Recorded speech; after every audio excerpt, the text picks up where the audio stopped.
Not until I turn the microphones on.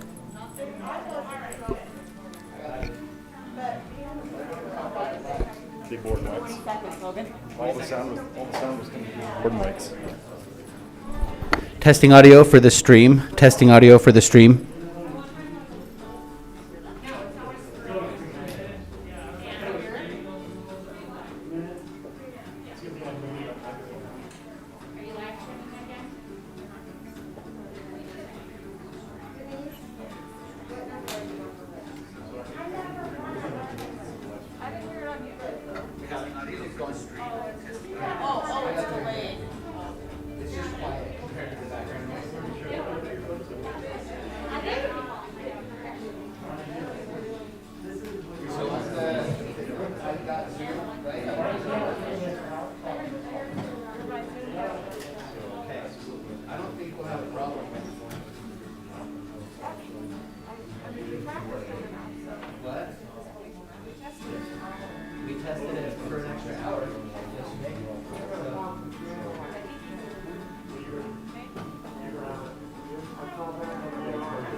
He's the LEA head. Right? The LEA is local education agency. That's like they use it. It's like interchangeable for district and charter.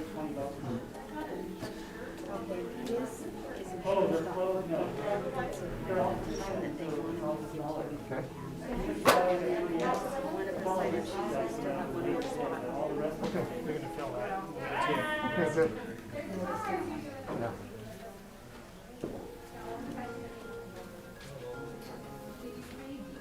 They're smaller. That's something I can think. Canada stuff too.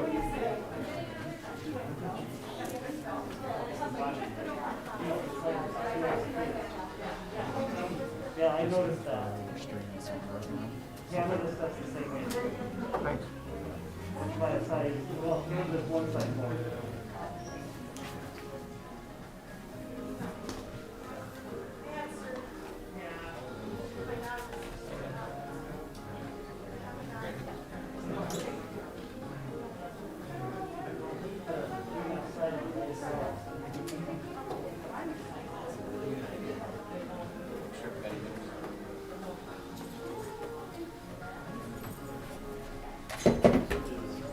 Thanks, Ben.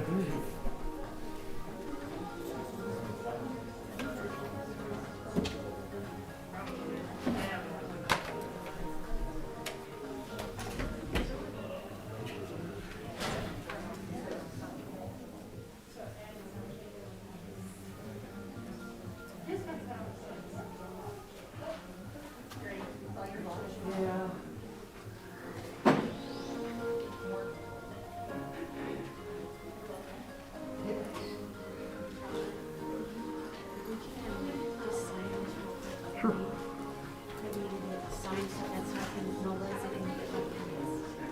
My name's spelled wrong. Is that okay?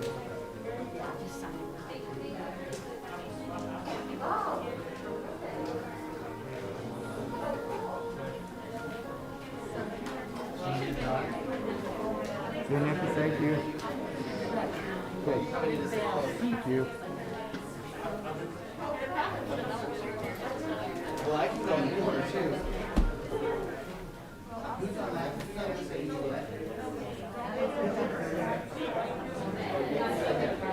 John, go to the other road. I'll slide down.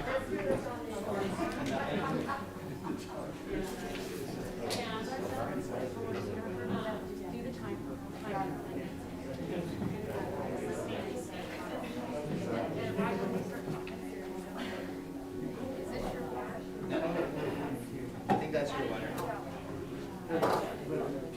The one you sent us. You'll look great. I know, I'm looking at movies.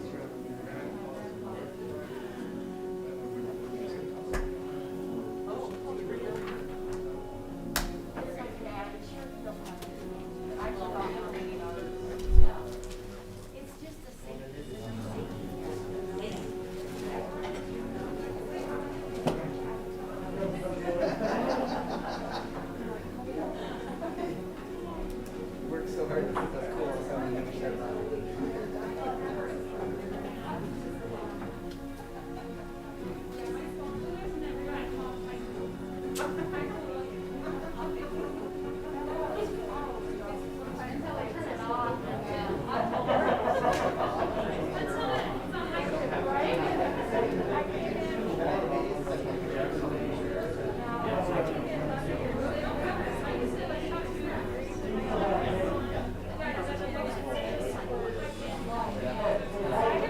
So mine's, I just want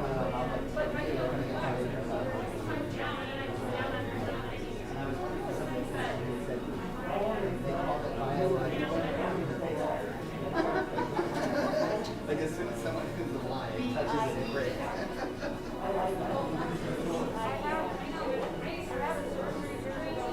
Yeah.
So somebody's opening, yeah, if you swipe down to the top right, and if you push that little.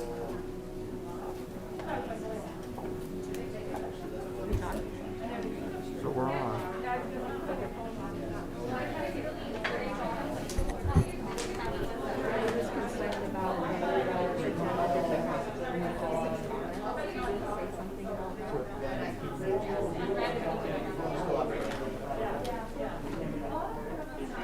Yep.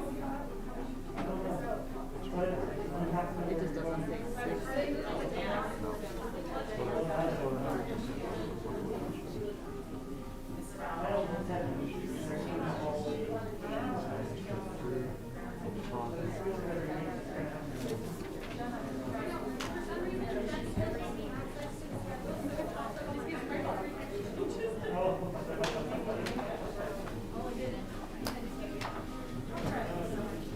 coming down? They all up there? So far, yes, Bridget and Cheryl. Haven't seen Julie.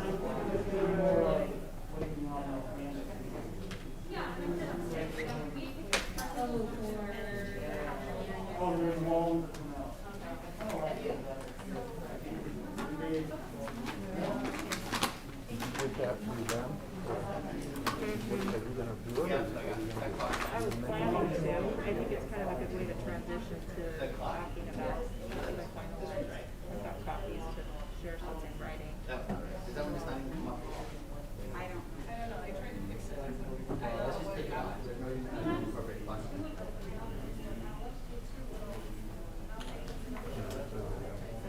So I took off there's things just added this and submitted to the Utah State Board of Education because this is what we submitted.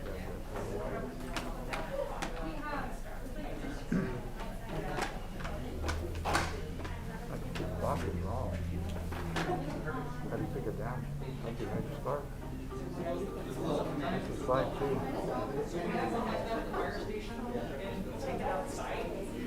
Because it uses some GPS. Put in the bag of bullets on it. Okay. The one that made a threat to It's like phones when you drive from one state to the other and your phone's like, oh, there is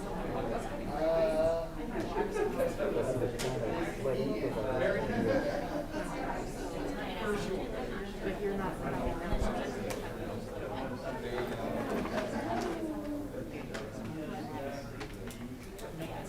That's right.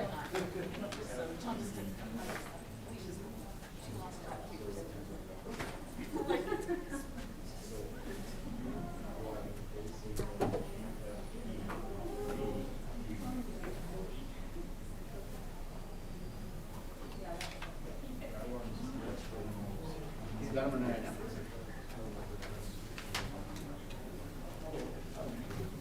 That's really Hey, Britt.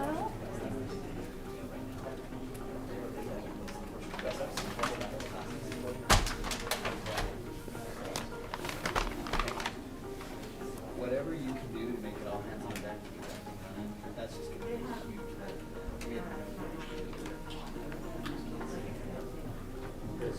That'd be awesome. Thank you.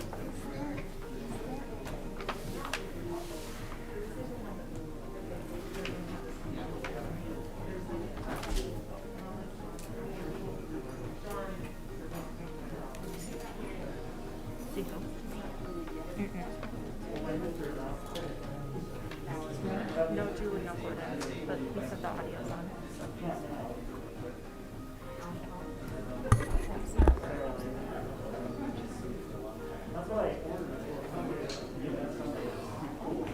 That one's not here.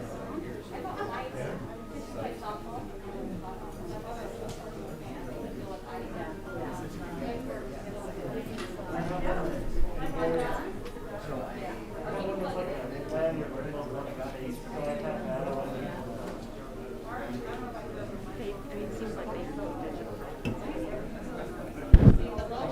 I think you, is that your bag? My bag.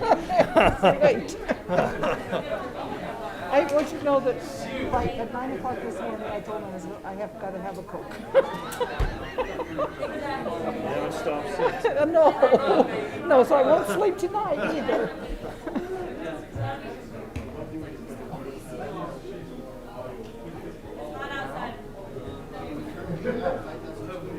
Got a little time.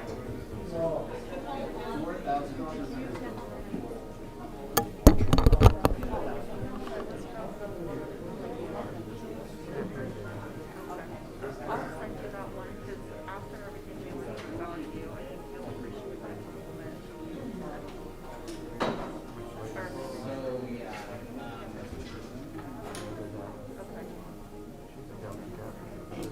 So are you all really on to the special session? Well, the legislative special session that they're PTA kind of found it in a, it wasn't like, hey, did you know they're announced? Yeah. Let's see. What was, well, August 20th special session. Yeah, August 20th.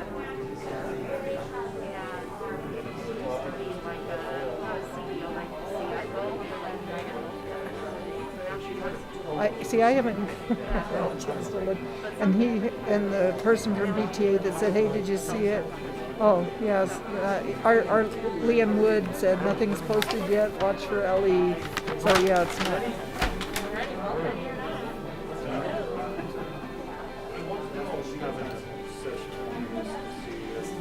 That would be after the tax collection. Oh, okay.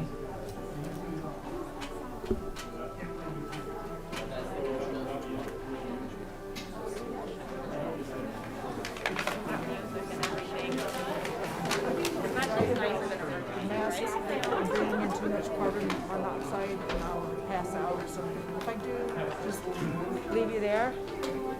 I said the other night I was going to pass out. You get called out again. I think you had to pass out. That's not you can say that's really good. You say, and then we'll all have to go. So they didn't give us a jet, but I guess there's nobody. Please, that's something we'll all go down the same time.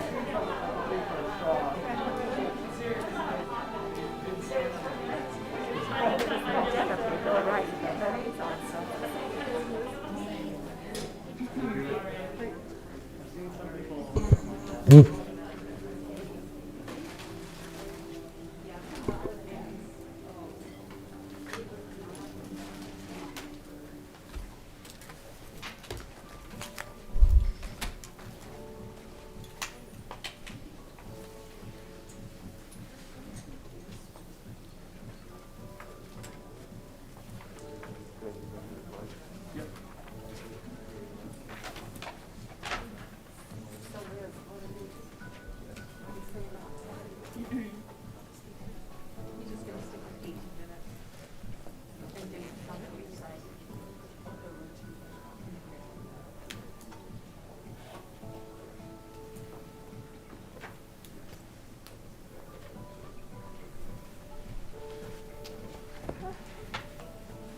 How are you doing? He asked, really? Did he ask? Hmm? I think we can get through these in 5 minutes. No. Good read.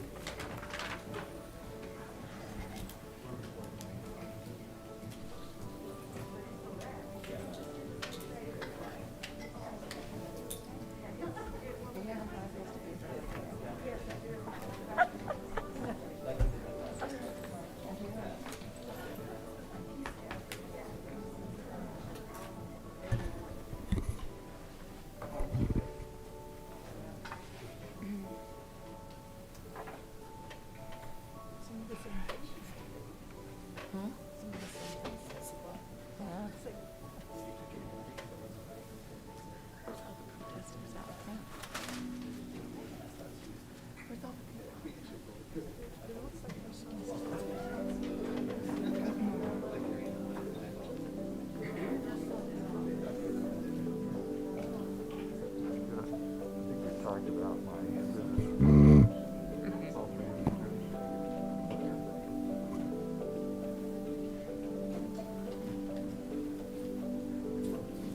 Are you presenting on that or just using it as needed? Victoria's not here now? Okay. Oh, she was supposed to fill them out with her family.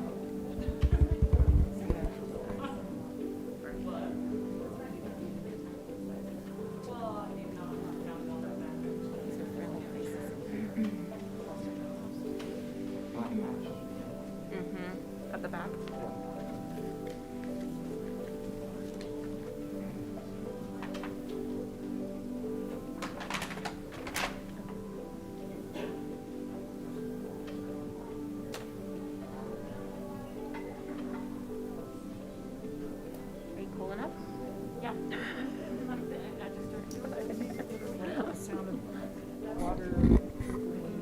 I feel like it's pretty soothing. This does feel something like Yeah. you would expect the screen to have a picture of Yeah, that.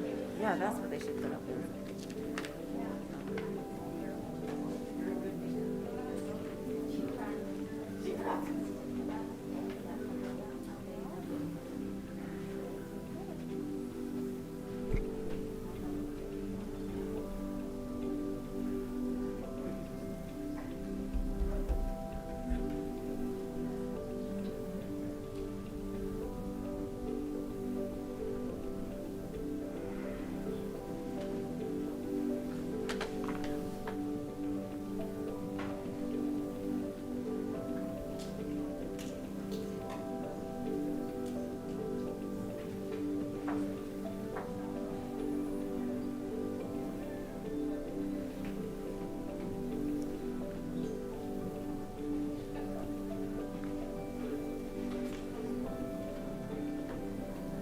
Let's hope the video and the audio works this time. Nope, they have two of my former students here. Isn't that proud? That's nice. Are they for or against? They're four. They're teachers. Okay. But it also gives you an idea how old they are. Yeah. Well, I moved into a different corona risk for when I have my birthday next week, so that's how old I am.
Ready to lift?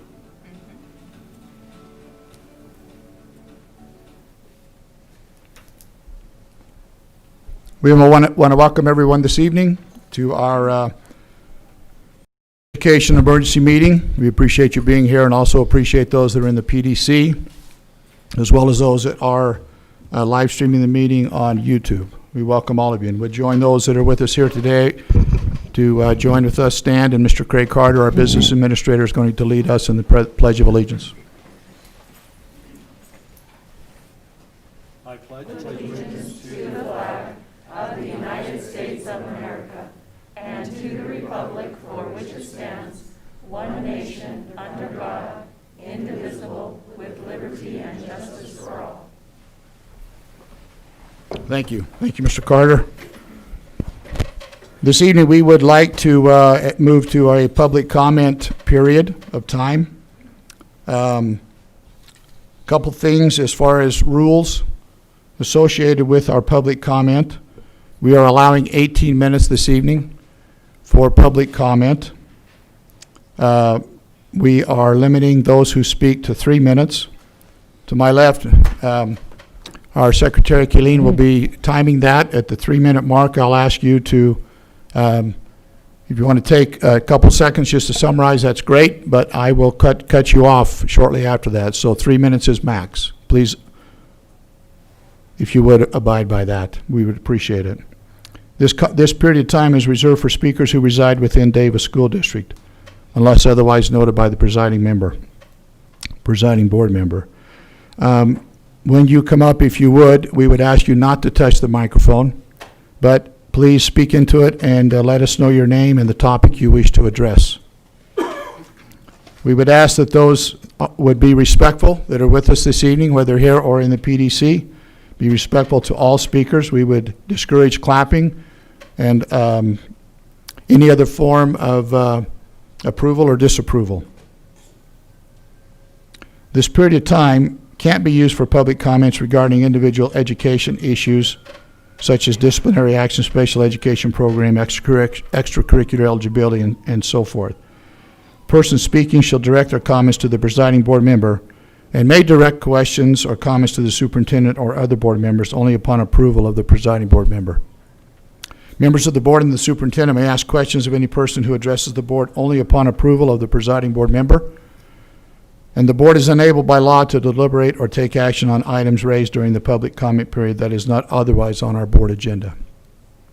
And one last thing, as the presiding board member, speakers shall be recognized and invited to provide comment by the presiding board member. And the presiding board member may hear public comments in any order or sequence and is not limited by arrangement shown on the sign-up sheets. So with that in mind, we will invite Jessica Martinez. If you would, please come to the podium. That was fast. Okay, so I wanted to say Jessica, why don't you go ahead and take your mask off if you would. There are 100 parents and teachers standing outside in line waiting to give a short 10-second public comment. Please allow them to sign up to briefly stand before the board and be heard.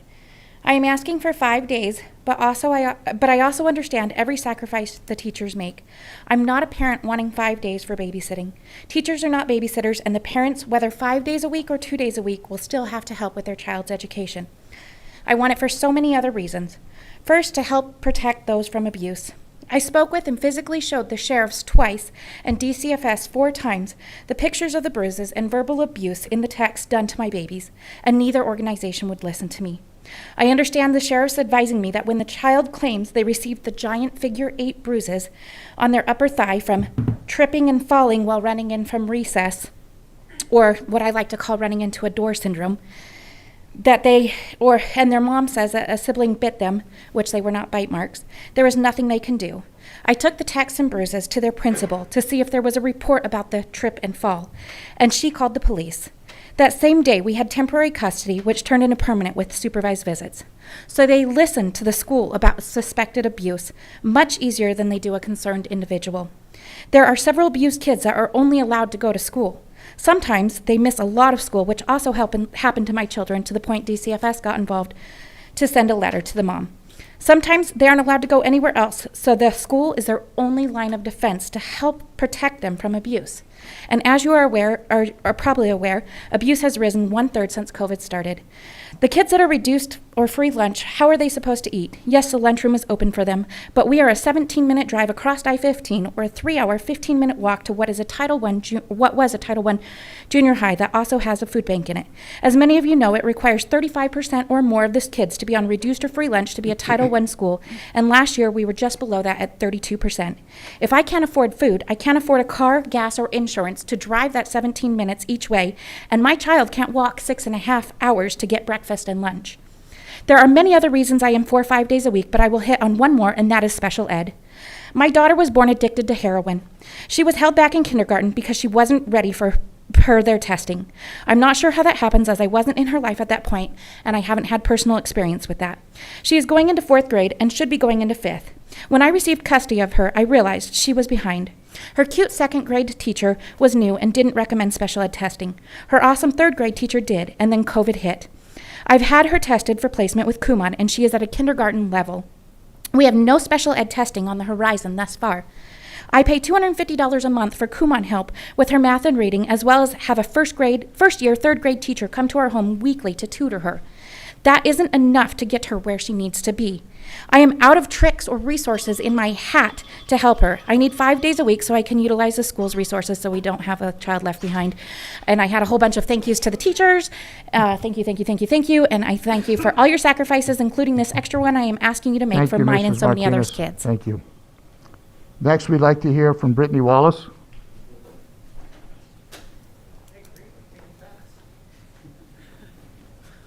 Okay. I gotta read too. Don't touch it. Got it. So I'm a teacher in Davis School District. When we were set up for the 5 days a week with 36 plus kids in my science room, the conversation I had every day for weeks with my husband was, should I quit my job? Our numbers in Utah are growing.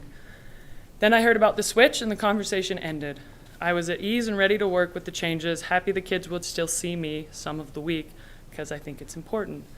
Why are we questioning the science behind this? Why are we having this conversation at all? How will the mental health of a child be impacted when they come to school, get their teacher sick, and they die? Are we prepared for that outcome? I would like to read the words of a mom and a nurse in our district.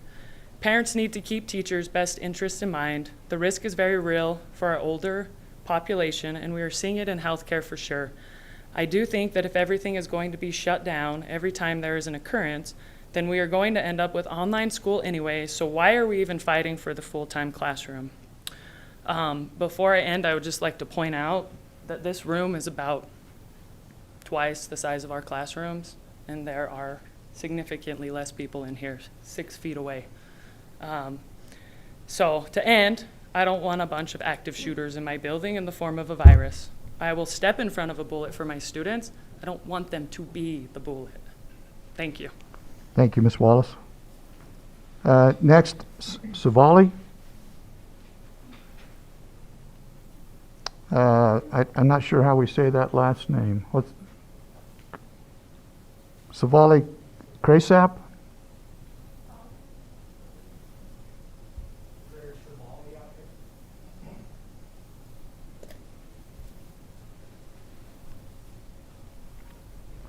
Let's ask Julie Parkinson. Is Julie here? Okay. Julie Parkinson, Keith.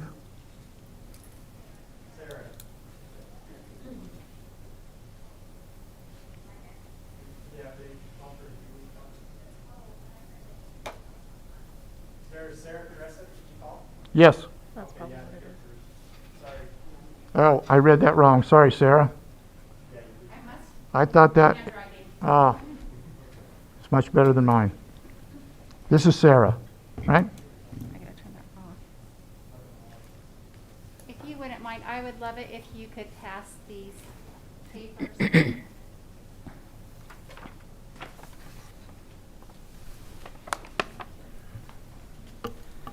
I would like to speak to the logic of using positive COVID test as a metric for keeping Davis County schools from being open 5 days a week. The news is replete with reports of positive COVID tests. They are higher now than they were in the spring. Do these higher numbers of positive tests correlate to a higher number of deaths? No. The opposite is true. Please look at the chart from the CDC. It shows that the peak of deaths was on April 6th. Since that time, the number of deaths declined for 11 weeks. It rose for 1 week and declined for the past 2 weeks. This is the most up-to-date chart. We are now at levels that we saw in March. Look at the chart of positive tests. There is a large mountain of positive tests right now, much larger than we saw in the spring. And it is occurring, and it occurred while the death numbers were in a free fall. We are now at half the rate of deaths, in fact, that we saw in the 2018 flu year. Speaking of flu deaths, for the past 5 flu seasons, there have been an average of 180 pediatric deaths. We have only had 64 pediatric COVID deaths. Why were our schools open for the past 5 years when the risk to children was 3 times greater than it is now during this pandemic? And speaking of the pandemic, please look again at that CDC chart and see how close we are to crossing below the epidemic threshold, regardless of the rising number of positive COVID tests across the country. The CDC states that the best estimate is that 40% of people with a positive test are asymptomatic. The vast majority of people who are symptomatic are recovering at home and not going to the hospital. Also, people with a positive test will typically test 1 to 2 more times so that they can clear themselves to go back to work or to leave quarantine. So the positive test could be divided in half or a third to represent the number of people infected. The CDC states, based on current data, the rate of infection among younger school children and from students to teachers has been low. That's transmission from a student to a teacher. There have also been few reports of students being the primary source of COVID transmission among family members. In conclusion, I do not believe that the data supports that children's instruction should be, in-person instruction should be reduced by 80%. Thank you very much. Thank you very much. Denise Wilmore?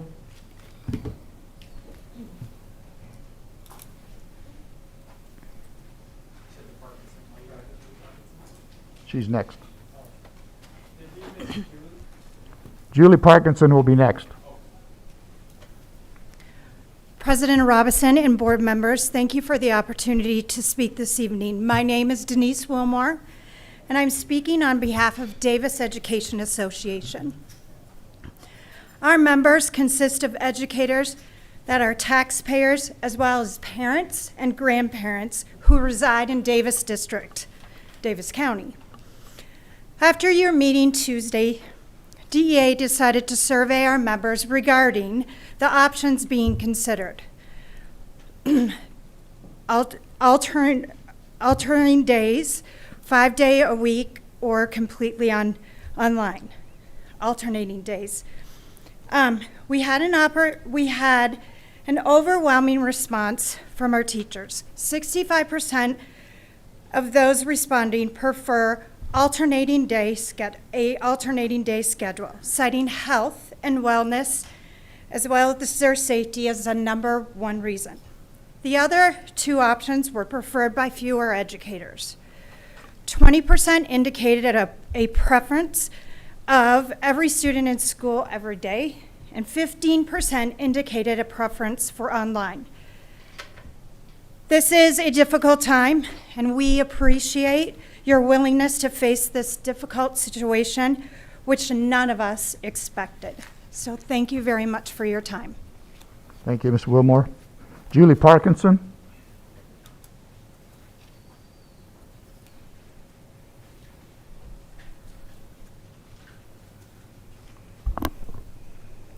I have 6 children, 3 that have graduated from Layton High School and 3 that are still in the system at Davis High School. I worked as a TA for Sand Springs Elementary last year, and the respect and admiration I have for the teachers is overwhelming. The Constitution requires that all kids be given equal educational opportunities, no matter what their race, ethnic background, religion, sex, whether they are rich or poor, citizens or non-citizens. Mr. Newey sent out an email August 1st stating that when we went online, 86% of the children participated. That seems like a huge number. With that number, all I thought of was the 14% of the kids who did nothing, who had nothing, who did not have the equal opportunity for education. I don't know their background. I don't know why. I don't know what circumstances brought there. But the one thing that we have in Utah and this country is that our kids are given the opportunity to go to school 5 days a week, same classroom, same teacher, same materials, same peers, same desk, same chair. Everything's the same. Everything is equal. And then they go home to whatever they have to go home to. We have to give these kids the chance for equal. 14% is 10,000 kids in Davis School District that did not have equal opportunity in their education. They were denied that. 3 months they were denied that. And in a 2-3 system, you're now cutting it down again. We have no way of them getting their education the same as the others. I wish so badly that we sent our kids to school and they didn't get sick, they didn't have colds, they didn't break their arm on the jungle gym, they didn't come home with pink eye, they didn't come home with lice, all of which my children have come home with. But the risk outweighs what's good. The good is the education they're getting from these amazing teachers that are out there, that are putting in the work, that are giving us all they have. There is a risk. We know it. We've been dealing with it. I've been dealing with it for 16 years. when I sent my kids to school. I've had sick kids. I see it. I saw it last year when I was a TA. But I also saw those kids that didn't get any extra attention at home get the extra attention at school through two TAs, through teachers, through resources, through all the things that Davis County provides. I saw them get that extra help. I saw them get that extra motivation. I saw their confidence grow. I saw kids come in at less than average levels, and by March, I couldn't believe what they accomplished. I could not believe what was accomplished in that point, in that time. And then March hit, and I talked to teacher after teacher who said kids did not participate. I just can't stand by and watch those little kids suffer. Thank you, Ms. Parkinson. Miriam Darling?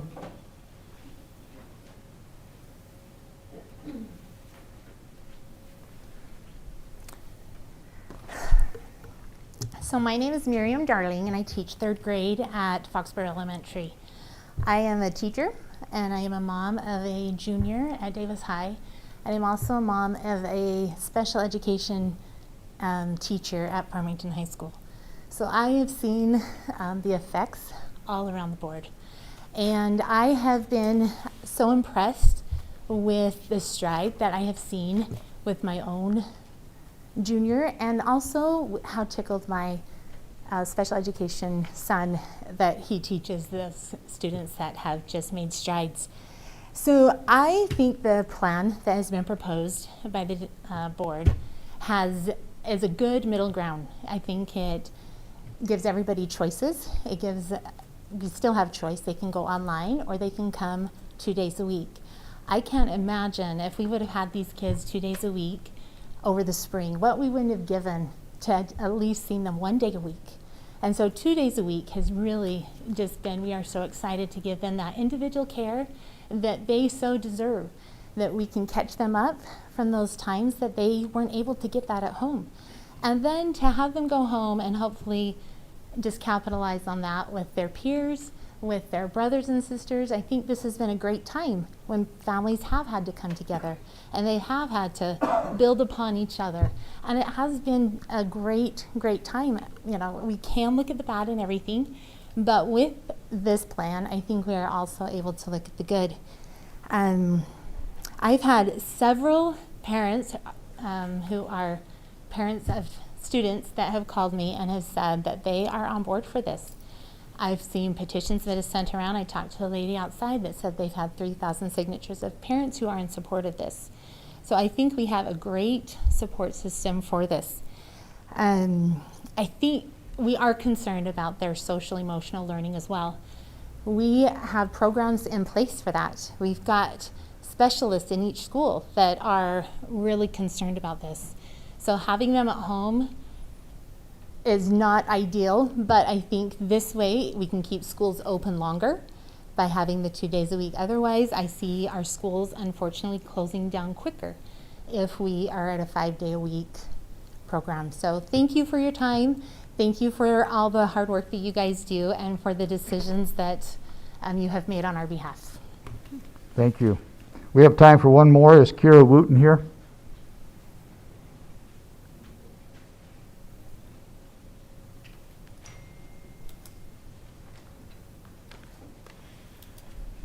Hello, my name is Kier Wooten. I'm going to be a junior this year, and I am going to Viewmont High School.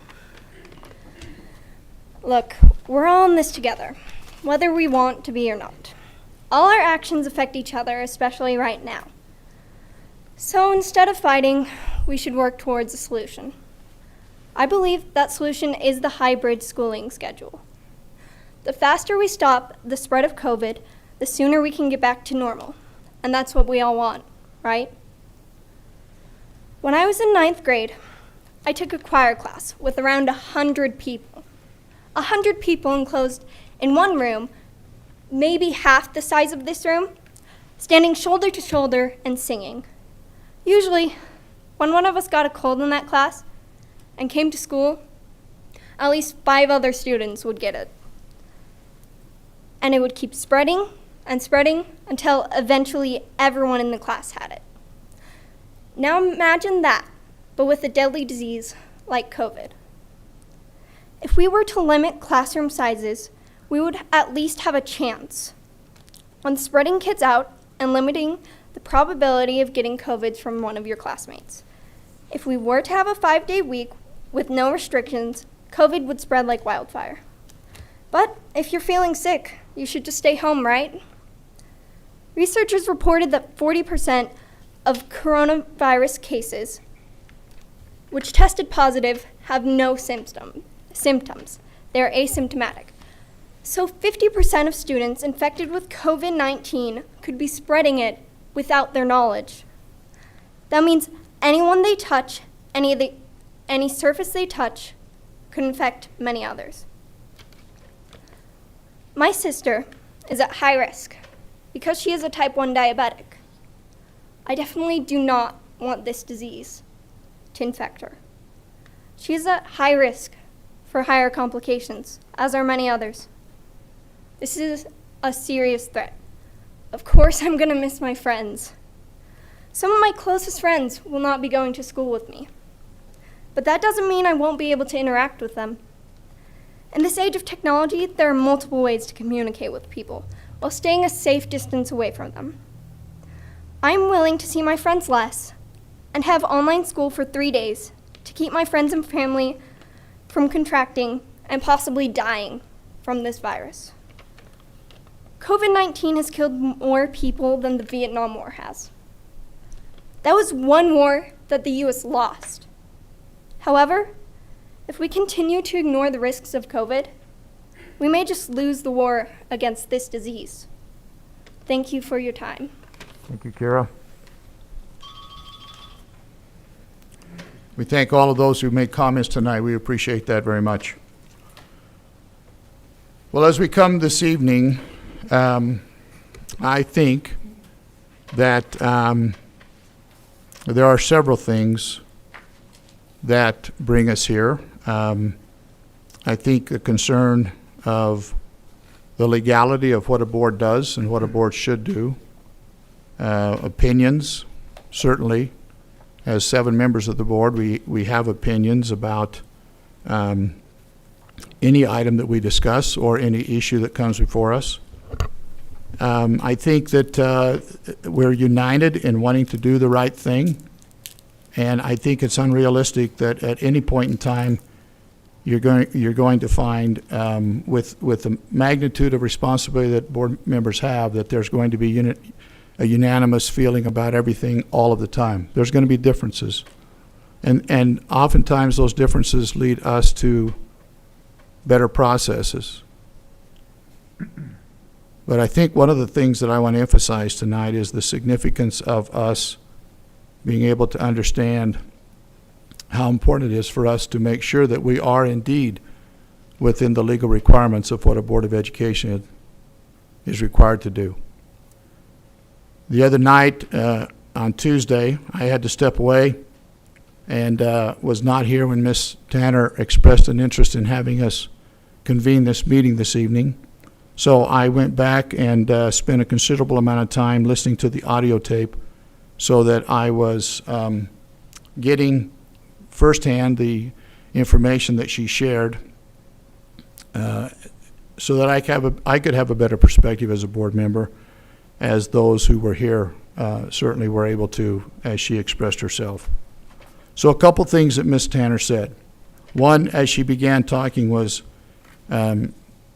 just some information from the state board, as she indicated. Ms. Tanner said she had a concern that we as a board did not discuss or vote on the decision to change to an alternative day schedule.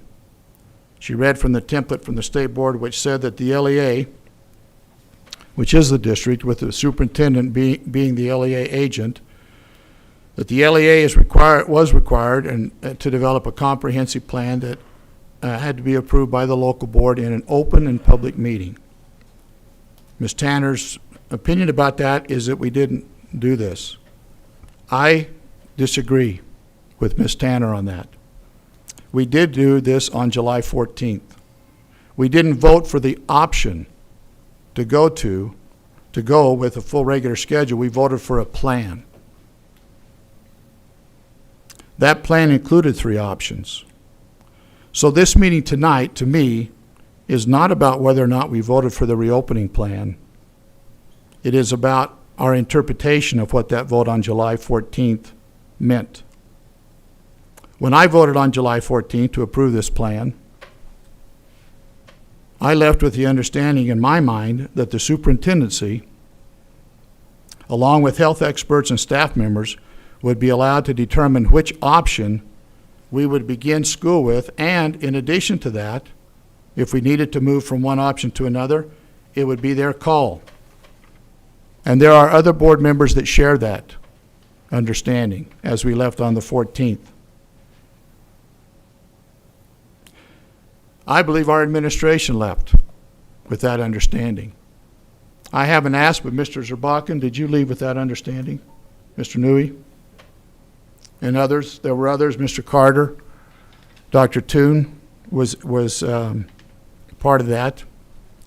So we have maybe a difference of opinion, because I would imagine, certainly there's one member of the board that didn't have that opinion, and there might be others. But it is shared by a majority of the board, I will tell you that. That we had confidence and we had trust in these people that were at the forefront of putting this together. Now let me go back and just review. On June 30th, we had a board meeting. And as part of that board meeting that night, Mr. Newey, Mr. Zerbakken, Dr. Toon, and Dr. Hansen took about 45 to 50 minutes to bring us up to date on where they were at that point in time with a reopening plan. Part of that was just some logistics relative to the digital part of what we might end up getting into if we went to an alternative day or alternate day schedule or the soft closure. But we did also have a chance to get briefed a little bit on the fact that we were looking at 3 different options. But on July 14th, we had a workshop at 4 o'clock and a business meeting at 6. At the workshop at 4 o'clock, when Mr. Zerbakken was given some time, in the early part of his presentation, he indicated that the committee had come up with 3 delivery options. Again, regular schedule 5 days a week, an alternating day schedule, kids going every other day and off Friday, or the soft closure.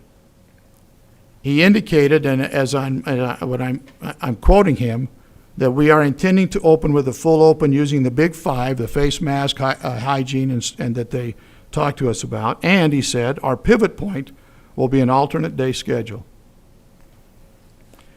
Later in his presentation, Mr. Zerbakken explained the value, talked a little bit about, in some detail, the alternate day schedule, regarding how that would enable us to physical distance. He talked about classrooms, proximity to teachers, other important benefits. He explained how it would work with students' last names. We went through the whole process. He explained how the schedule would work. He was very complete, in my opinion, with this explanation. Coupled with what I learned on June 30th and learned there, I felt that I had a better idea. He also emphasized the value of reducing the number of students in a class. Several minutes later, Mr. Zerbakken said this: here is our pivot point.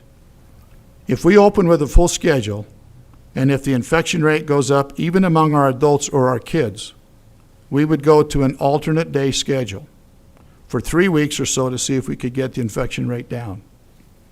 Several minutes later, he said this, speaking of the plan: by no means is this a perfect plan.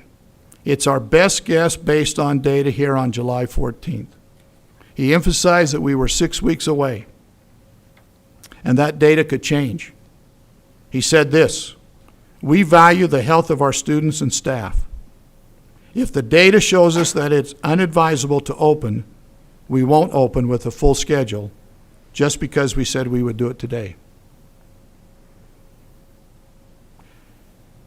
At 6 o'clock, we convened our board business meeting where we vote.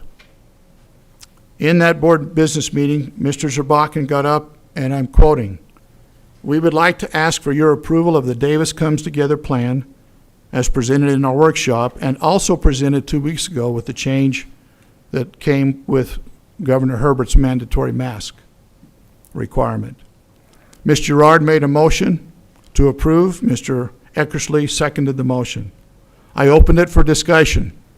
Ms. Mumford said, and I'm quoting, "With the middle scenario where we go kind of hybrid, is that something you have to communicate with the state board, or is that just a decision that is made within the district?" Mr. Zerbakken said, "That is a decision that is made within the district." No one questioned what Mr. Zerbakken said about making that change. Ms. Stevenson asked, "Is the plan submitted now, or will you hold off to see what changes come?" Mr. Zerbakken's response, "We still maintain the flexibility to decide how we will open." I asked if there was any more discussion. There was none. I repeated the motion to approve the Davis Comes Together plan. I asked for those in favor. There were 7 ayes. Nobody opposed. The motion passed. Now, at that point, in fairness to all of us, what were our thoughts? Again, I told you what my thought was, and what others share is that we were off and running. We were ready to do what we are legally bound to do, and that was to submit a plan to the state at the appropriate time to meet that deadline.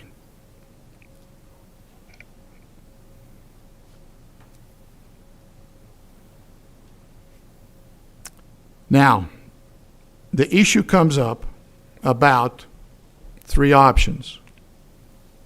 And I believe, and Ms. Tanner can correct me, but I believe part of what she feels is if we move from one to the other, that should be our decision as a board. So at this point in time, we're talking legal. I'm not a legal expert. So I reached out today to an attorney at the State Office of Education and explained the situation, that we voted on a plan and asked if we needed to then, if we move from one option to another, if the board needed to re-vote to make that move. The answer was no, because the plan was 3 options. And part of that plan was the determining factor based on infection rate as to whether a change needed to take place. But there is no legal requirement. So when we voted on July 14th for the plan is 3 options. We did not vote for an option. I asked Mr. Onofrio, our legal counsel, the same question. He concurred that we were legally doing the thing that we needed to do as a board, and had done so on July 14th. Now, a couple of other things. Again, in listening to the audio, as I listened to Ms. Tanner, one of the concerns she had was consulting with the Davis County Health Department and making changes based on that. And this, again, is what our leadership in the district, our superintendency and the committee that's working on this. She said changes, and this is a quote, changes are to be made by the district in consultation with the Davis County Health Department. And Ms. Tanner spoke about the fact that the Davis School Board is the district. Now, I'm not exactly sure, and she can clarify when the opportunity presents itself when she gets a minute here. But to me, that statement, I'm not comfortable with it, because I think we're all the district. I think everybody in the district makes up the district. Our superintendency, our teachers, our staff members, and certainly we. And we are the governing body, which she pointed out. We have specific responsibilities as a governing body. I mean, you know, the issue of what we have to do is not a secret. It's spelled out again in Utah code and state statute. But to me, it kind of goes back to what I thought on July 14th. And these people that are working on this, I consider them part of the district. And again, I trust that they're going to make the right decision. So, the point was made by Ms. Tanner, as the governing board, that we didn't act properly according to state rule, which again I would refer to the legal opinion of 2 attorneys. Now, I believe what she said is absolutely true. We have a responsibility to participate fully in the decision-making process. If we come back to opinion, we spent over 2 hours. When you look at June 30th and July 14th, we spent a considerable amount of time. I consider that as being involved in the decision-making process as a board member. At some point, the decision had to be made. We had to vote, but what we learned to me, but that's me. That's my opinion. The 27th of July is an issue. As far as what happened on the 27th, well, again, if we go back to the 14th, and Mr. Zerbakken and Mr. Nui left that meeting, and they felt that they were given the responsibility to do the very best they could to minimize risks for students and teachers. They felt that even though Mr. Zerbakken told us on the 14th, at that point we were looking at a full opening, they reevaluated. They talked with our director at the Davis County Health Department, who we have great confidence in, and the committee talked. The decision was made. We're going to go to an alternate day schedule. So we were called in one at a time in the boardroom with the gentleman, with 5 of our leaders, our superintendency, and Mr. Williams, our community relations director. And as a courtesy, as I perceived what happened, as a courtesy, we were told that they had made that decision. It didn't bother me because I trust them. I don't know what they know. I don't know what Brian Hatch knows in particular. But I know the people that they're talking to, they know what they're talking about. And when they say, I think we need to go to that, then I agreed. And we weren't there to vote. All we were there was to get the information that the following day they wanted to disseminate that information to our administrators, our teachers, and parents, and let them know so that they could plan for the school year. Was that a violation of the open meeting law? No. The open meeting law, for those of you that might not know, is this is an open meeting, and we have to notice this meeting so that you know it's going to be held so that you can come. But if we meet like we did to just get information, and that information isn't going to be voted on, or it didn't have to do with money being spent, there are some specifications, then it has to be noticed. But that was not a violation of the open meeting law, and the reason I know that is because I reached out to Burbidge and White legal firm, which represent the Utah State Board, Utah School Board Association, and Patrick Tanner, that's the gentleman that oversees educating on us. He said, absolutely not. If all you're getting is information about what's coming and it's not something you're going to vote on, you're not violating that law. So I think we're in the right there. And again, I feel that these people were doing the things that they felt they were tasked to do. I was disappointed when Ms. Tanner indicated that she felt that those gentlemen circumvented her rights and responsibilities. I don't think that's something that I would say, because I think it indicates that there was an effort on their part to exclude us, and that wasn't the case. They were trying to follow what they felt was the right thing to do by telling us, as a board, we're doing this and we're going to roll this out tomorrow. Ms. Tanner was not condemning them. I know that. She doesn't. This is not something she would do. But the words of circumventing her rights and responsibilities, I don't think that took place, and I don't think that there was any intent to maybe mean what that might sound like. But I think that to me, it points out that we can all learn. I mean, Mr. Eckersley and I had a conversation Tuesday afternoon before board meeting, and I appreciated Mr. Eckersley. he was concerned about a couple things. And he's got a lot of experience. And when I listened to him, you know what? I felt his concern, and I wasn't quite sure whether he was right or wrong, or I was. But the conversation led me, again, to seek advice, because he and I were talking about the legal ramifications of what we were doing. And to me, that's the best way we can go about our business as a board, is to have those conversations and then to look at the experts and to find out. So, to go back where we started, this is not a night where we are saying we messed up because we didn't vote to move to an alternate day schedule. We did what we were legally required to do. And because of that, and we're on solid ground. Now with that, I'll defer my time or our time to anybody that'd like to comment. Ms. Tanner? Yeah, I just want to thank each one of the board members that allowed us for their willingness to meet together tonight to have a discussion.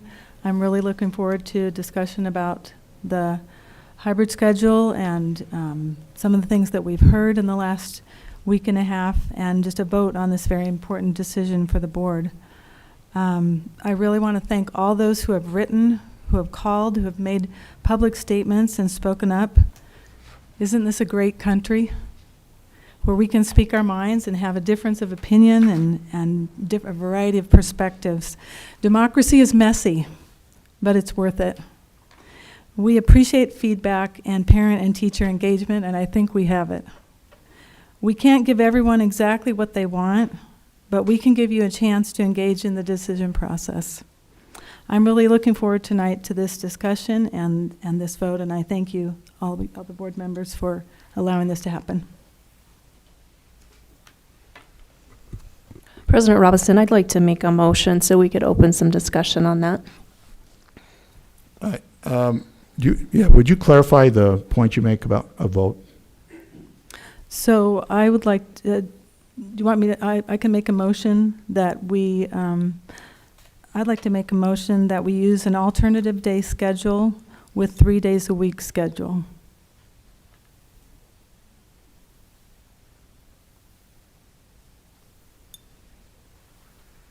Is anyone willing to second so we can have a discussion? I'll second it. So the motion is to have an alternate day schedule with a 3 day in attendance and 2 days virtual. Well, can I elaborate? Yeah. So this would be called a 3 day a week schedule, but it would be a hybrid schedule, the alternate day schedule. But every other Friday would be for half the class. In other words, the students that were on the Monday, Wednesday schedule, the A group, would take that first Friday and be in class that day. And the group that was the B group that was Tuesday, Thursday, would have the second and fourth Fridays of the month. So that would add, it's really a 2.5 day schedule. And this would not happen on the weeks that there were 4 days during the week.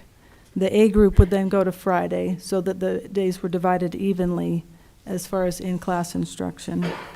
It's still the hybrid schedule or alternatives day schedule, but just changing the remote learning day to a half-day class in the school day. It's a small shift, but some good benefits. There would be 2 additional days a month added to the current 8 days a month. That would make it 10 days a month, which would be a 25% increase. This could help several groups, but still maintain the safety of teachers. It would help teachers with children in the house. I had a principal tell me that 7 teachers came to them with concerns about finding childcare during a pandemic. We want to be a family-friendly employer. It would help single-parent families with a working parent and families where both parents work. It would help our special ed students. It would help kids with mental health issues. It would help kids in poverty, kids in abusive situations.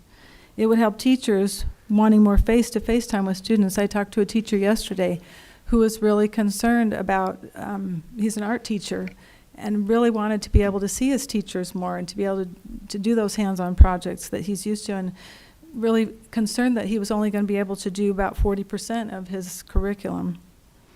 It would help students who feel they could learn better in the classroom. Now, there are downsides to this, and my daughter's a former teacher, and she and I have been talking these over. The downsides are that teachers wouldn't get small groups or one-on-one time remotely, but they could do small groups or one-on-one time with the half-day class they would be working with.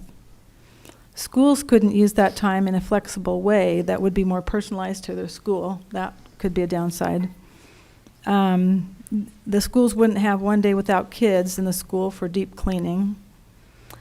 Teachers, especially at the secondary level, might be somewhat off kilter when one group has a 3-day-a-week schedule and the next group has only 2-day-a-week schedule, and vice versa. That could get confusing for teachers. But I do believe that it has quite a few benefits, that this 3-day-a-week schedule, and it keeps our teachers safe and gives us 25% more class time for those groups mentioned above. And I'm just wondering people's feedback on that. What are your thoughts on that? Mr. Gerard. So what you're proposing, Friday would be like 8:30 to 12:30 or 8:30 to 1? Or That's what a do you great say? question. It would be a shortened day because the schools would still need, the high schools would still need their late start time to be able to meet with teachers, and the elementary schools would still need their early out time, again, to be able to meet with teachers for the communication time. Mr. Carter. President, I think there's a couple problems with that request. The board's already adopted a plan, as you articulated. The plan that Ms. Tanner's laying out is not part of what you adopted. So you would have to rescind your former accepted plan and then decide if you want to accept something new, whether it's this or an alternative. The second issue that would have to be resolved is with the state office, because their deadline was August 1st for our plan, which we satisfied. Whether they would let us submit an alternative plan after that, we'd have to verify with them. So I see a couple problems with moving in a totally different direction than what you've already adopted. I'd like to make a substitute motion. I'd like to propose that the Davis School Board of Education affirms the administrative decision to commence the 2020-21 school year with an alternating day hybrid schedule within the framework of the previously adopted Davis Learns Together plans as submitted to the to the Utah State Board of Education. I'll second that. So a substitute motion. Would you read that again, Ms. Mumford, please? So the Davis School District Board of Education affirms the administrative decision to commence the 2020-21 school year with an alternating day hybrid schedule within the framework of the previously adopted plan as submitted to the State Board of Education. Discussion on that substitute motion. Mr. Eckersley. I think we need to do something, and we only have a few weeks before we start. We have already decided on the 3 different plans, and now our district leaders have said we want to go with the alternate day. I think the best step right now is to stick with the alternate day that has been given to us previously, and that as we move into the year, I have no doubt that as we move into it and start actually using it rather than just discussing it, the people are going to find ways to improve upon that alternate day, and we can do that. at that time. We can suggest ways of improving the alternate day schedule after we get into it. But I don't think now is the time to change what has already been accepted. I think we go with what we've planned. The most important thing is that we do something. We do something to help the children get an education, although it's not ideal, and we're doing something to protect the teachers and the students, and doing the best we can with that. And after we get into the school year, then perhaps there may be improvements that we want to take.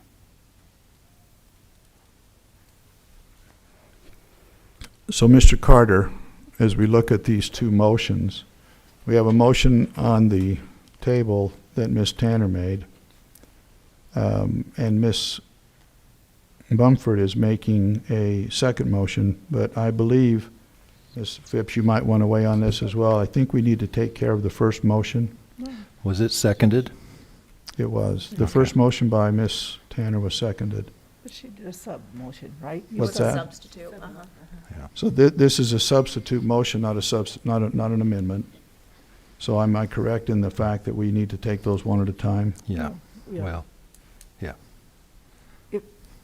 If her motion is the one that is adopted, then that motion has died, because this is the sub. So we're voting on that. We won't vote on Ms. Tanner's motion if the sub is adopted. So legally, we can vote on Ms. Mumford's. Thank you. And if it fails, then you go back to your original motion. Any other discussion? Ms. Tanner? Yes, I'm just very grateful that we as a board get a chance to vote on this alternate day schedule. So thank you for putting that out. And I'd just like to add a little comment why I feel like, similar to Mr. Eckersley, that it's important to be consistent in what we've extended to educators based on the tiers of the original framework that we approved. Just the timeliness of it, and plans are in motion, and I think some of the pros of Ms. Tanner's things may be beneficial to some, but really detrimental to others. To juggle an extra change in daycare every week might be more complicated than the challenge that parents face right now. So I'm assuming, and maybe Mr. Newey can speak to this a little, but a lot of different scenarios were debated within that hybrid schedule, and I think it would be helpful for all of us to kind of hear some of the background on that decision.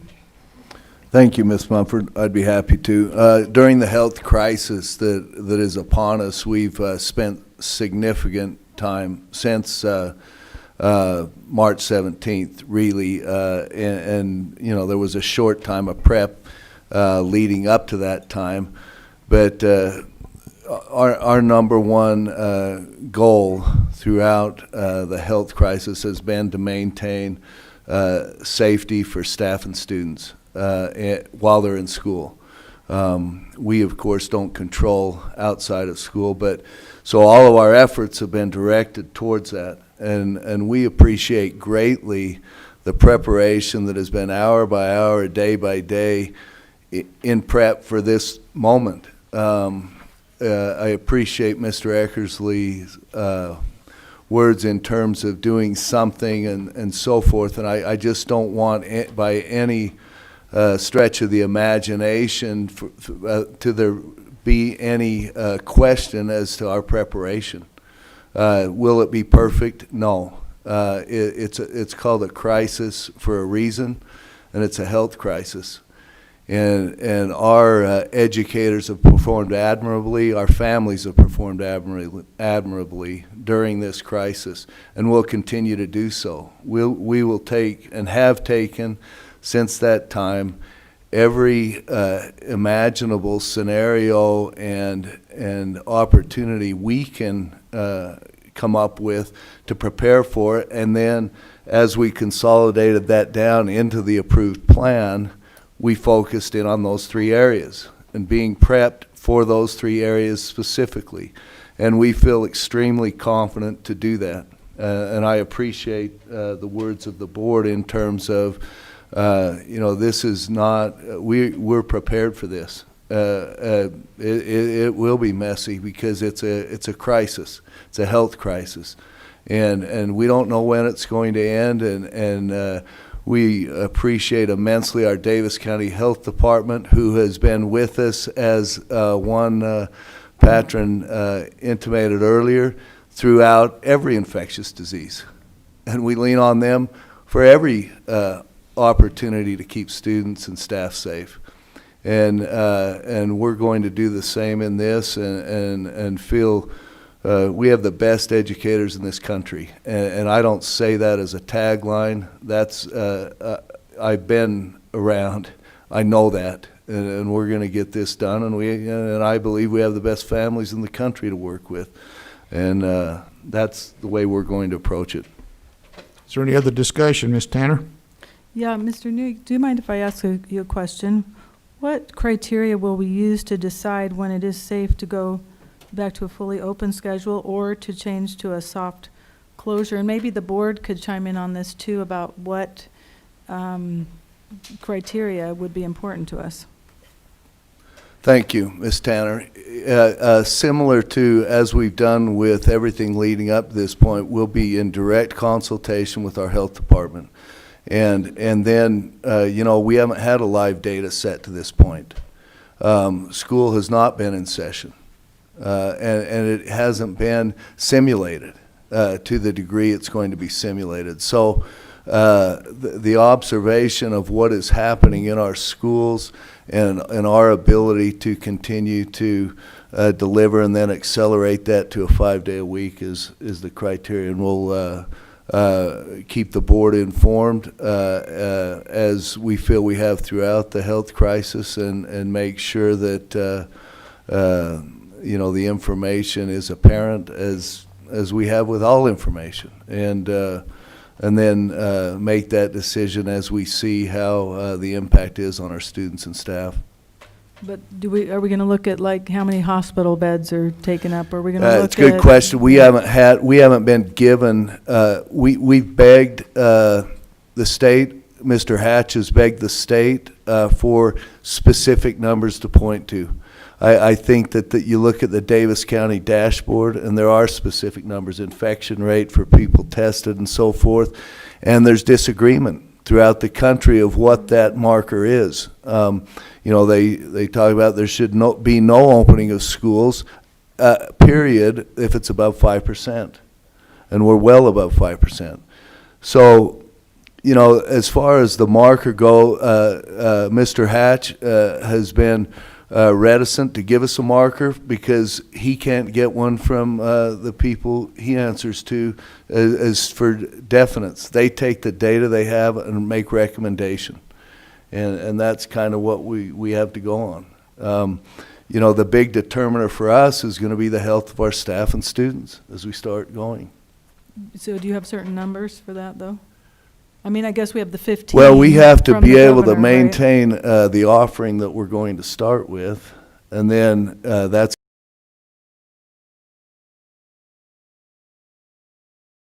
we've talked about how our teams have, we're running it at a 25% rate of quarantine. And, they released, they amended the plan just the last couple of days of what quarantine looks like in terms of a full 14 days. So I can't, I can't give you that number specifically, but, there's all the markers out there, and we take that in, and we'll, moving forward, we'll have what's happening on the ground with it.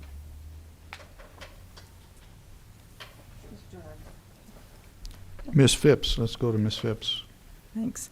I think I am going to speak in favor of the motion in this, that a lot of input, that if I weighed what constituents have said, the overwhelming approval seems to be toward this. I also believe that to continue to move back and forth in what's the plan is just confusing to families. And so I think at this point it's important, with school starting so soon, that we need to stick with the plan that people now know. And I think to change another time is just disruptive to a lot of people who have been making plans. However, I do feel it's really important that that we have some kind of a feeling of what is that we're looking for, because otherwise it looks like we're just kind of a wishy-washy, we'll get back whenever we can, but nobody knows what they're looking for. What is the goal? What is it we're looking for?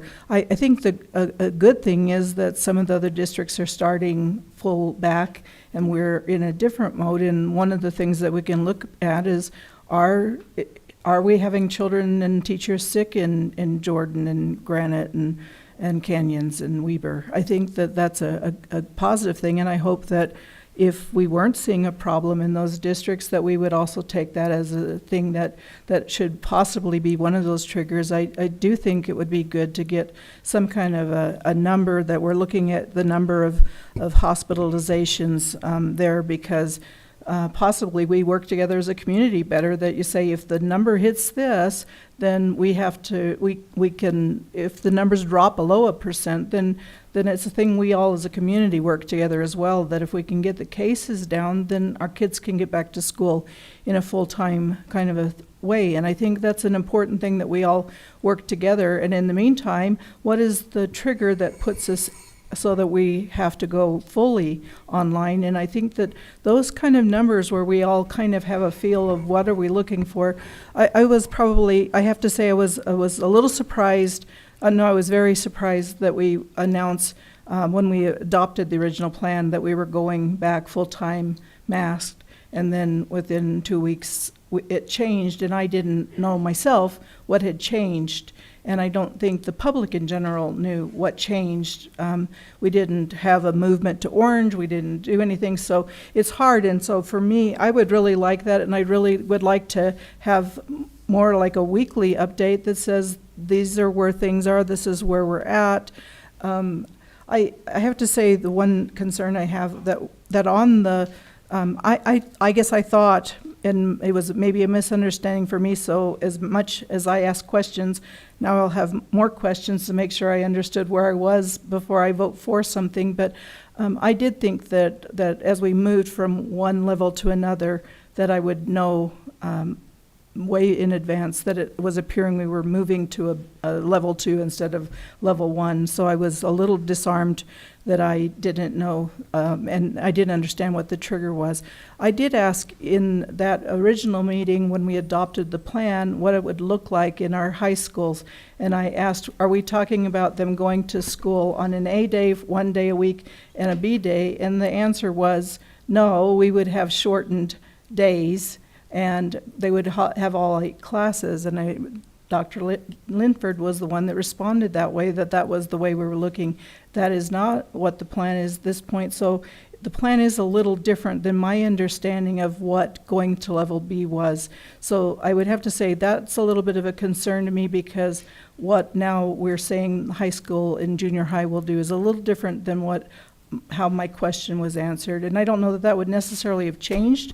I do trust that those, how it works best in the high school and the junior high are being worked out with the right people and the leaders in those, but it was not my understanding when I left that meeting of how that would look. So and however many things, that was a direct question I asked, and that was the direct response. And it's a little different than the plan that has been proposed. So I have that, but I really would like to have some specifics that help me to know, and I think the public deserves as well, and not a thing that well, we're going to stay on this for a term and kind of then we'll feel. I think that we all deserve a real good understanding of what will that be, and that we give them enough opportunity and so that they can plan for changes as much as we can, that if we move now back to a 5-day, and I really think the public wants us to do that as quickly as we can, as quickly as it's safe.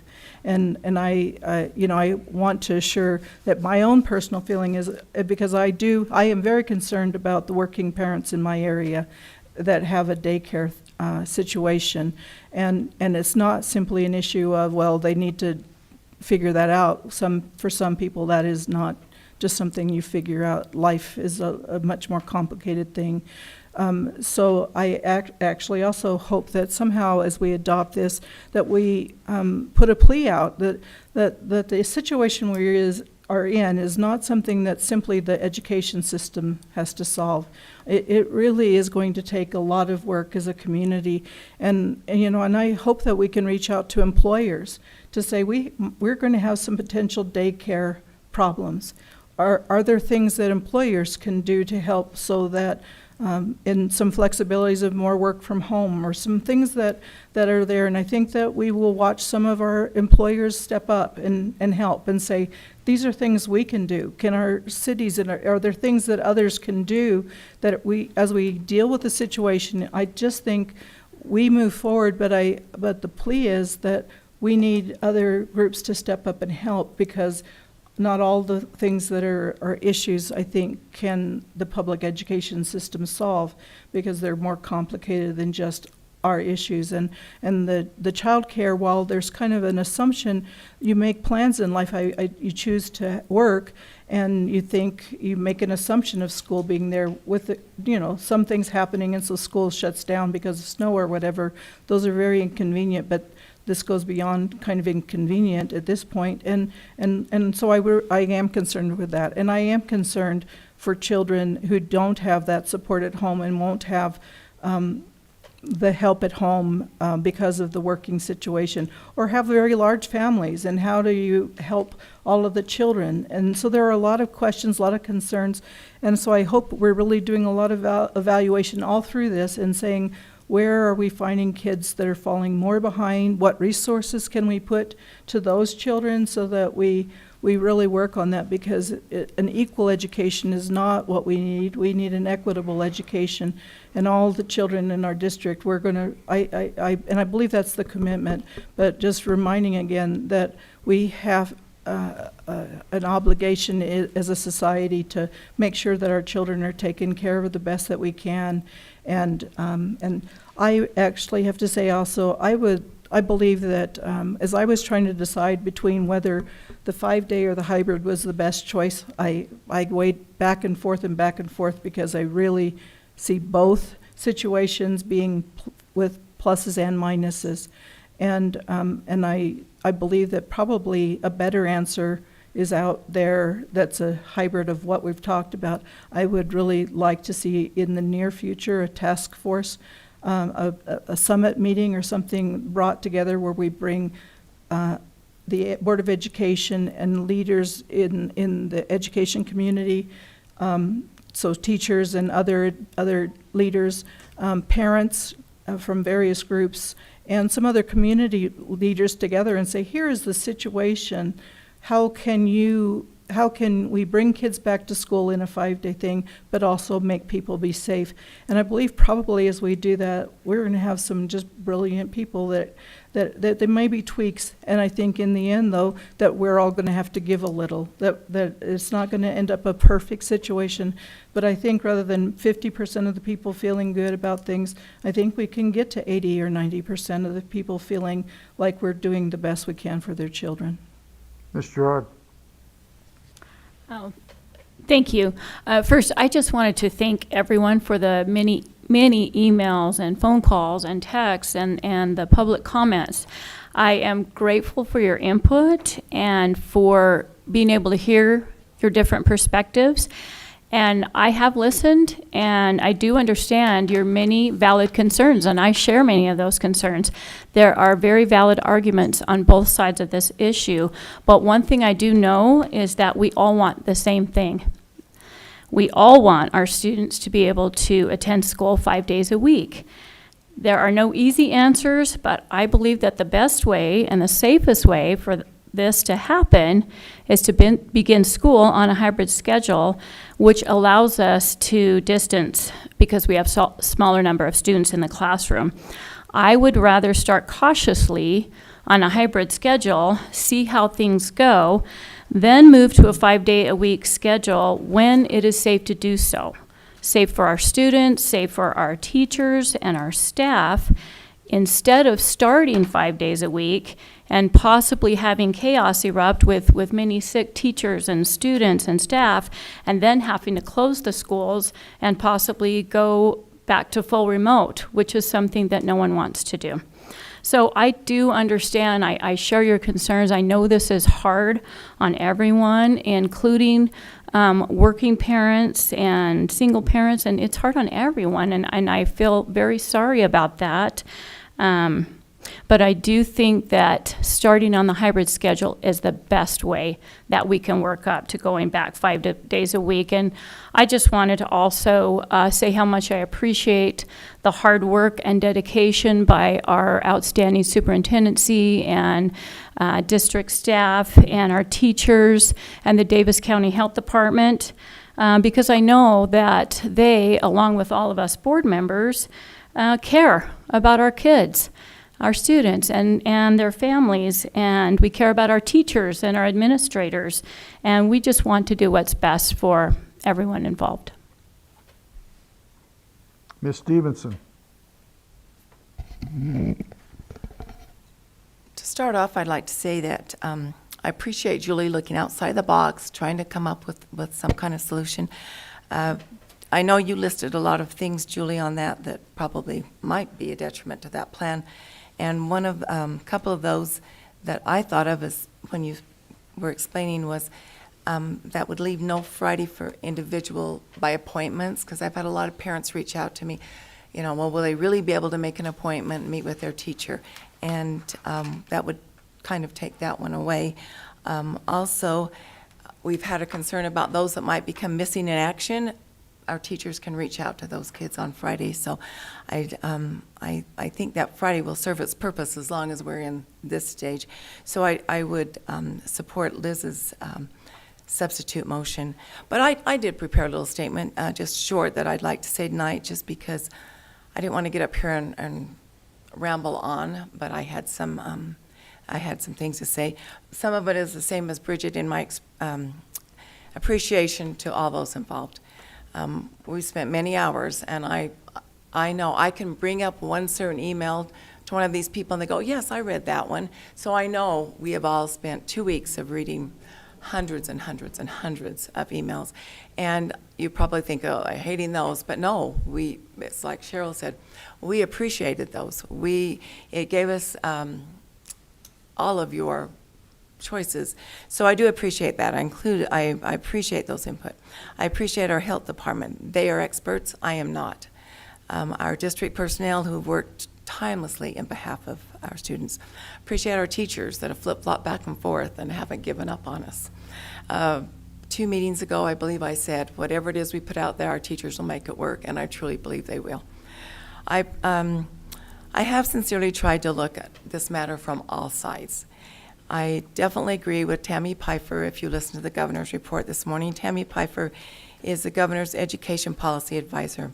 And when she stated this morning that we need to come together and model good behavior through this, I'm like, that is true. We have got to model good behavior. That how we respond to this will shape us in the future. So let me state how I see the alternating day plan. I feel it is a cautious approach to reopening schools. I strongly feel it meets our students' physical, educational, social, and mental needs. Existing class sizes makes it absolutely impossible to allow physical distancing of our students.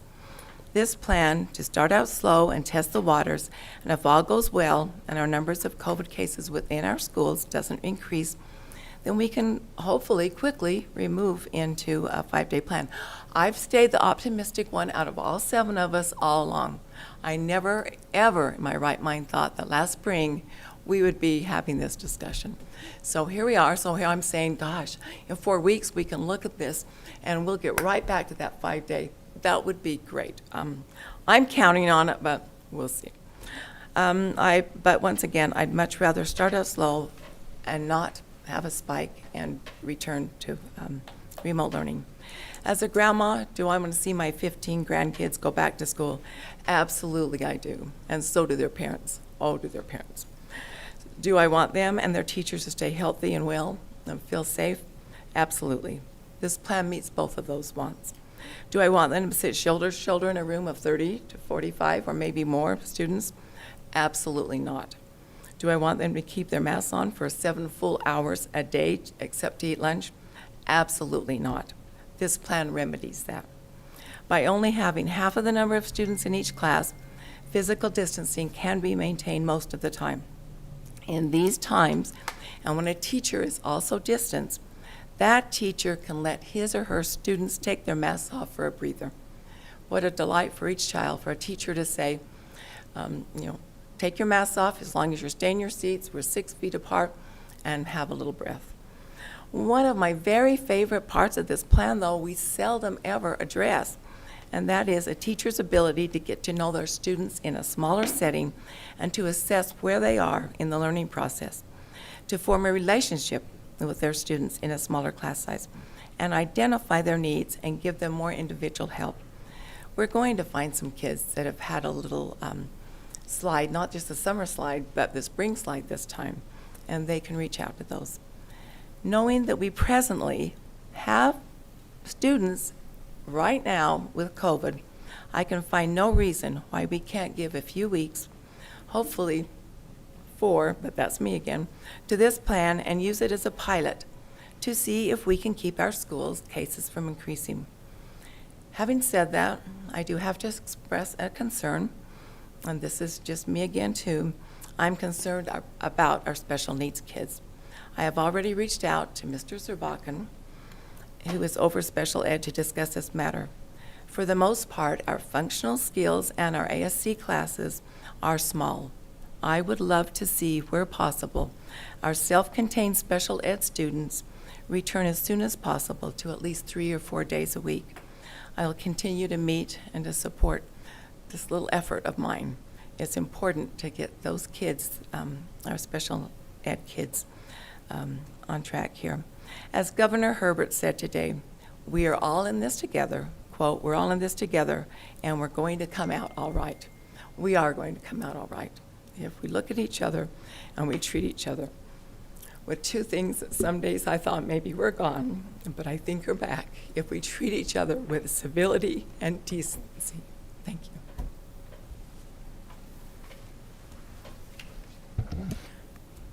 Ms. Phipps? I have 2 questions that I would like some answers to, because I believe that Ms. Tanner's motion that she originally made, there's some, I actually myself wondered, well, could we look at that? And so, but my question now, based upon what Mr. Carter said, is it seems like someone mentioned that thing of tweaking as we go along, but I'm now a little concerned about how can we do that? How can we be, is there no flexibility because we've adopted a plan and then we find something is better? Or what is the process that happens in the next little bit of time so that as we find, hey, well, we can now do this, and I'm talking becoming more liberal about moving closer to the 5-day and making room to allow special education students, if we could make that classroom safe enough, they are already smaller classes, and they can physically distance, can they move back? Are there other situations in other schools where we already could physically distance and that issue isn't there? So what is how could we go about doing that if we have a plan, and does that mean, no, we really are stuck because we adopted something, and what will be the process and how quickly can we be flexible because we don't meet but every month to do business? Do you think we could vote on the motion, and then I think we need to spend some time okay, on the other that. stuff? Okay. Yeah, But I think Ms. Phipps brings up a great question, and because I indicated in my motion that we're affirming the decision that we had previously approved. This is word for word what it says in the state framework, just so we're clear, because I think there is a lot of leeway within this framework, but we are committed to this piece for now unless we decided to go through that process with our administration and completely revamp the plan. It says the alternative days schedule will provide for in-class instruction on alternate days, with Friday being a full remote day. This will provide for half the students physically in class, with the other half home remotely engaging in instruction. Students will be divided alphabetically K through 12 so that students in the same family will be on the same schedule. So other than that, very prescribed kind of formula, there's a lot of flexibility, I think, for individual schools to adapt and for IEP teams and all kinds of different scenarios to work through those challenges and the things that we've heard from our patrons and teachers during this process. Okay, Nikki, you know Ms. Mumford made the motion, Mr. Eckersley second. We're okay there?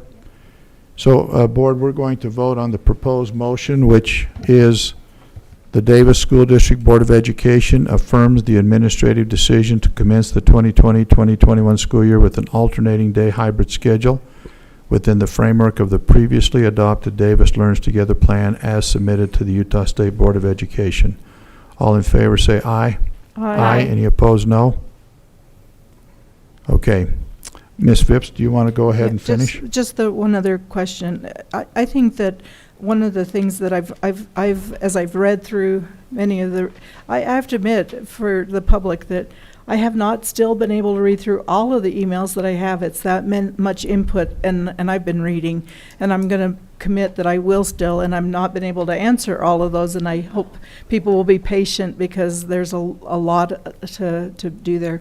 But I have a few times, some of I think that one piece that I think the district can help with is that there seems to be maybe a little bit of better information needs to go out about what does that alternate day look like.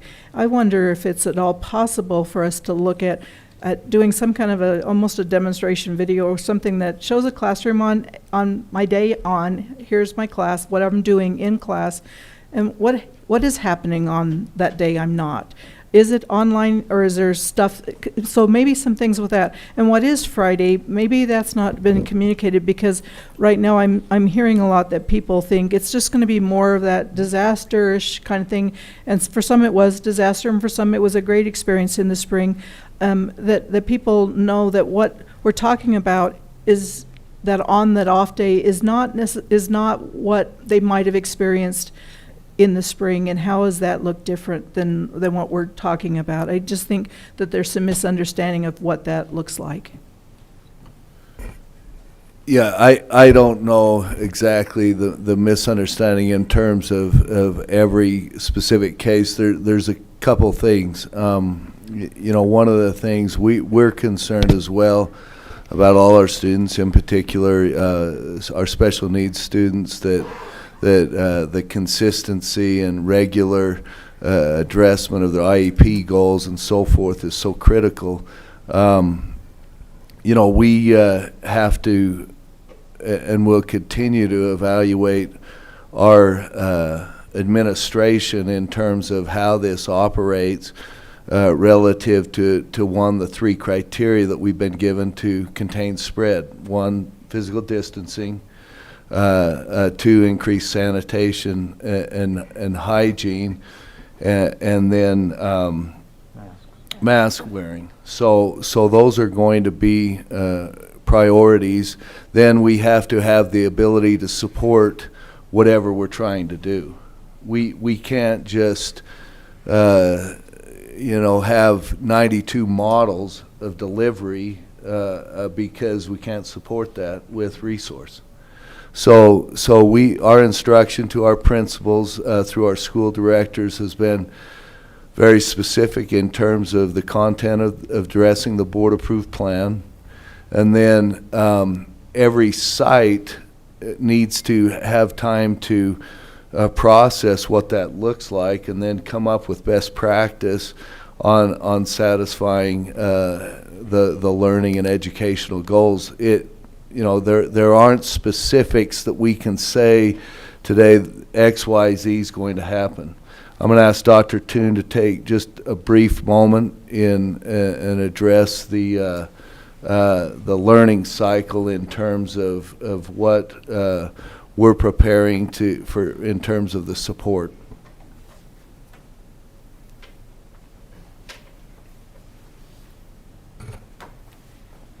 Thank you.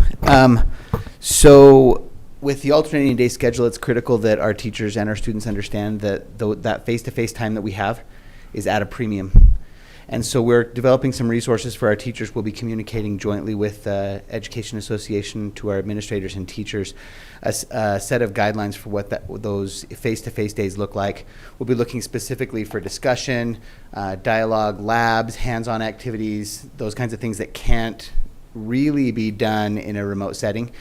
And so on the in-person day, the teacher will be giving a set of expectations for what the student will be doing either the following day or maybe working ahead a day or two. So that will be an ongoing flow, very different from what happened in the spring when we had information being delivered maybe week at a time or in 2-week chunks to parents. It'll be every other day they'll be receiving new instructions and assistance on anything that they were not successful in during the remote time. The activities that we're recommending for those remote days are readings, if there's a video that needs to be viewed as a short video as part of the learning process, any kind of writing activities or things that students can do in more of an independent setting, teachers will be prioritizing those for the remote days. So, as a former high school math teacher, in my class there was always a period of direct face-to-face instruction, and there was always a period of time when students were practicing. And that flowed back and forth in my 90-minute class period, maybe 3 to 4 different times throughout the class, if it was a good day. This is going to separate those out a little bit and move most of those independent type activities into that remote setting with a lot of support, both on the front end and then on the back end. So the beauty of this model is also that if a student struggles in a particular remote learning activity on a given day, they get to go back and see their teacher very soon. In an elementary school, they get to see him the next day. In a secondary school, they get to see him within a few days, and they can work through those challenges that they may have had and get the support they need in person.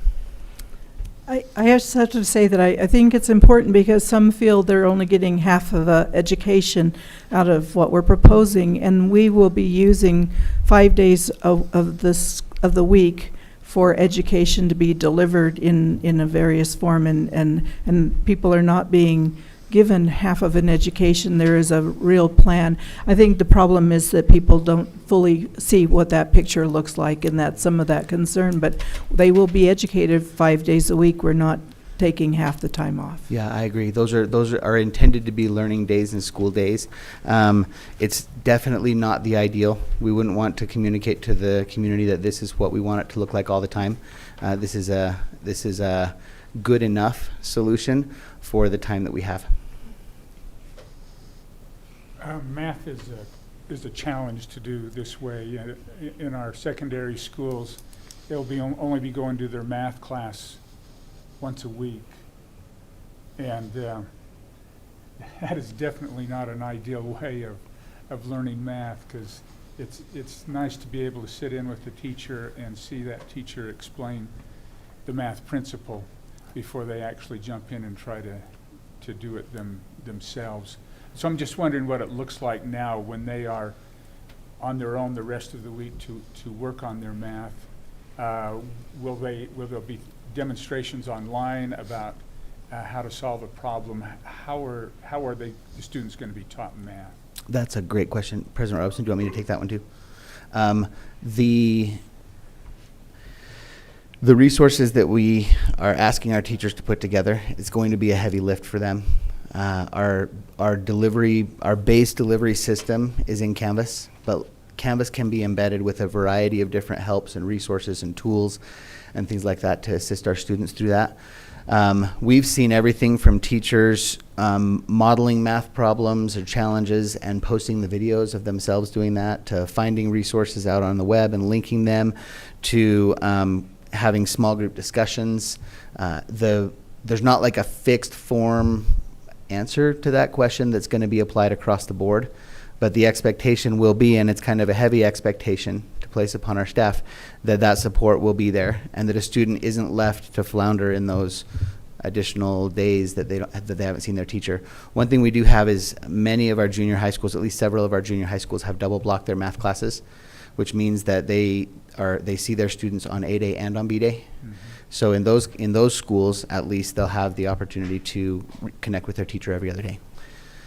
In the other schools, we'll continue to work with our teachers and help them have what they need. How many of the junior highs have the double blocked? In math, Yeah. I know of at least 2, and I can get the for sure answer for you on that. Okay.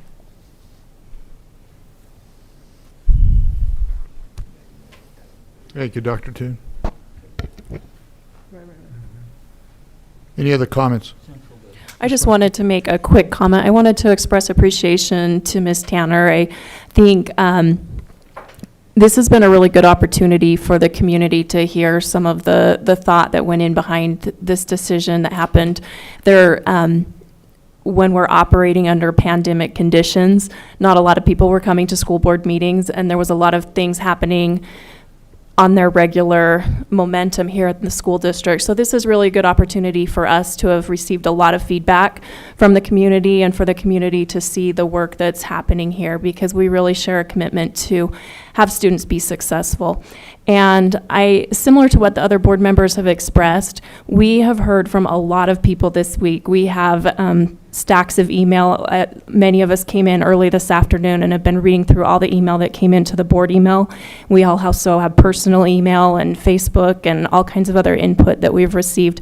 And there were varying opinions, but there was a strong sentiment for this hybrid approach and the safety and the flexibility that it provides us to have a continuous operation, hopefully, and providing instruction. So I know there was frustration about the survey that went out, that 5 days wasn't an offering on the survey originally.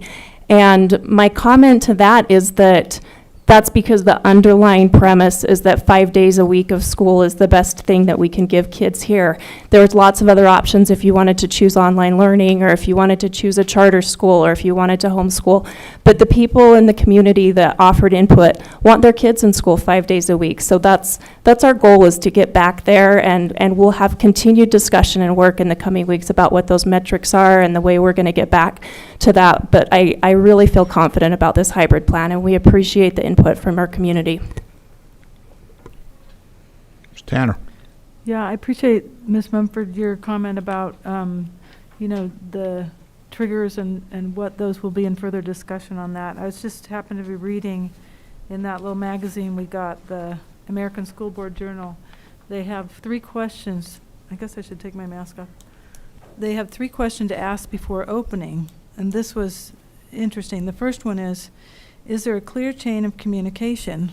And underneath that it says, before reopening schools in the fall, districts should have their framework and a clear idea of what triggers each phase. So I think that would be a good discussion to have. What triggers each phase? The second one is, can your operations plan accommodate different scenarios? And I think we would all say yes. We're ready for that. And third, will your modifications deliver a superior education? I think we're all hoping that and planning for that. But this was an interesting comment. Providing a safe environment for students and staff cannot result in measures that leave academics worse off through remote learning.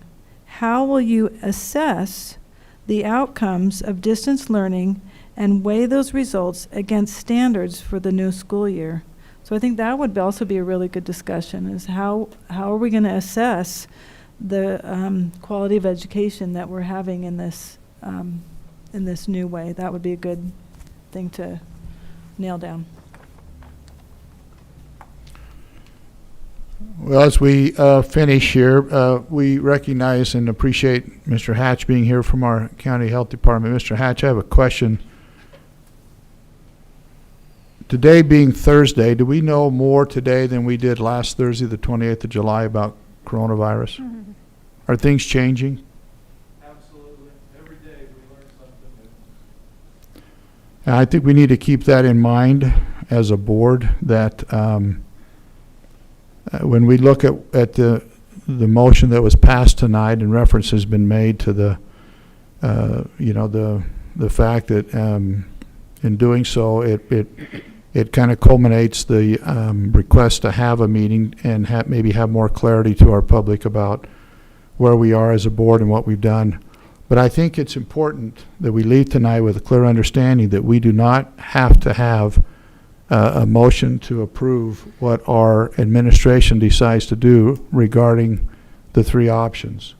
I'm confident that they will keep us informed early enough that we are aware, but I say that simply because, as my question is asked to Mr. Hatch, worst case scenario is on a Friday afternoon, district-wide, we have so many problems that we have to make a decision that Monday morning our schools are closed or certain schools are closed, and we cannot be in a situation where there is an assumption that we have to meet as a board and make sure that that's approved by us. This is done. That information will be disseminated to us before it's ever released. But as I talked with the legal, our attorney with Burbidge and White today, he said it is even legal for us as a board to meet all 7 with our superintendency if necessary to get the information that they might want to share to us about moving within that plan that we've submitted. So are we clear? Everybody clear that if the steps need to be taken, that the superintendency and committee recommendations from committee are done?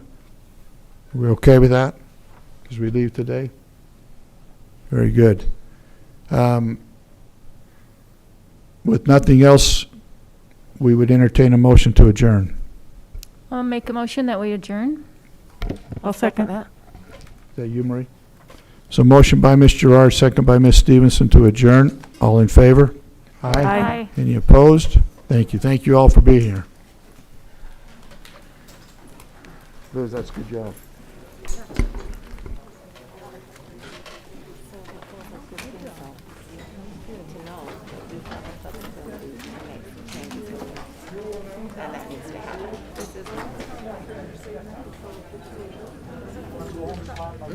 Yeah.